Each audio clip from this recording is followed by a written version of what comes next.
Hi, ನಾನು doctor Rashmi. ಇವತ್ತು IUI process ಮತ್ತು ಪ್ರೊಸೀಜರ್ ಬಗ್ಗೆ ತಿಳಿಸ್ತೇನೆ. ಇದರಲ್ಲಿ ನಾವು ಹೆಂಡತಿಗೆ ಟ್ಯಾಬ್ಲೆಟು ಮತ್ತು ಇಂಜೆಕ್ಷನ್ ಕೊಟ್ಟು ಫಾಲಿಕಲ್ ಡೆವಲಪ್ಮೆಂಟ್ ಮಾಡ್ತೀವಿ. ಫಾಲಿಕಲ್ ಒಂದು ಸೈಜ್ ರೀಚ್ ಆದ ನಂತರ ಅದರಿಂದ ಮೊಟ್ಟೆ ರಿಲೀಸ್ ಆಗಲಿಕ್ಕೆ ಮತ್ತೊಂದು ಇಂಜೆಕ್ಷನ್ ಕೊಡ್ತೀವಿ.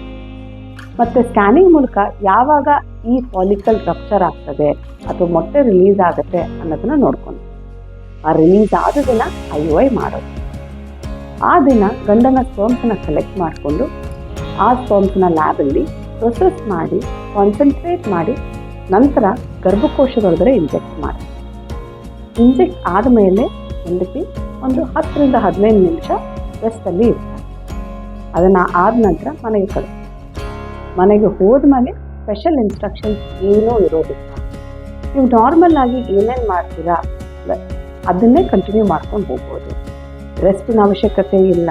ನಿಮ್ಮ ಪಾಡಿಗೆ ನೀವು ಎಕ್ಸರ್ಸೈಸ್ ಮಾಡ್ಕೊಂಡು ಹೋಗ್ಬೋದು. ನಾರ್ಮಲ್ ಡಯಟ್ ಅಥವಾ ಬ್ಯಾಲೆನ್ಸ್ ಡಯಟಲ್ಲಿ ಇರ್ಬೋದು. ಸ್ಪೆಷಲ್ ಕೇರ್ ಅನ್ನೋದು ಯಾವುದೇ ಥರ ನೆಸೆಸಿಟಿ ಇಲ್ಲ. ಸೊ IUI ಮಾಡಿಸ್ಕೊತಿದ್ದೀರಾ ಅಂತ ಅಂದರೆ IUI ಆದ ನಂತರ ನಿಮ್ಮ ನಾರ್ಮಲ್ ಲೈಫ್ ಹೇಗಿದೆಯೋ ಅದನ್ನೇ ಲೀಡ್ ಮಾಡ್ಬೋದು. ಇದರಿಂದ ನಿಮ್ಮ ಪ್ರೆಗ್ನೆನ್ಸಿ ಚಾನ್ಸಸ್ಗೆ ಏನು ಎಫೆಕ್ಟ್ ಆಗೋದಿಲ್ಲ. IUI ಮಾಡೋದ್ರಿಂದ ನಿಮ್ಮ ಪ್ರೆಗ್ನೆನ್ಸಿ ಚಾನ್ಸಸ್ಸು 10ರಿಂದ 20% ತನಕ ಇರ್ತದೆ, which is going to be the same whether you take rest or not.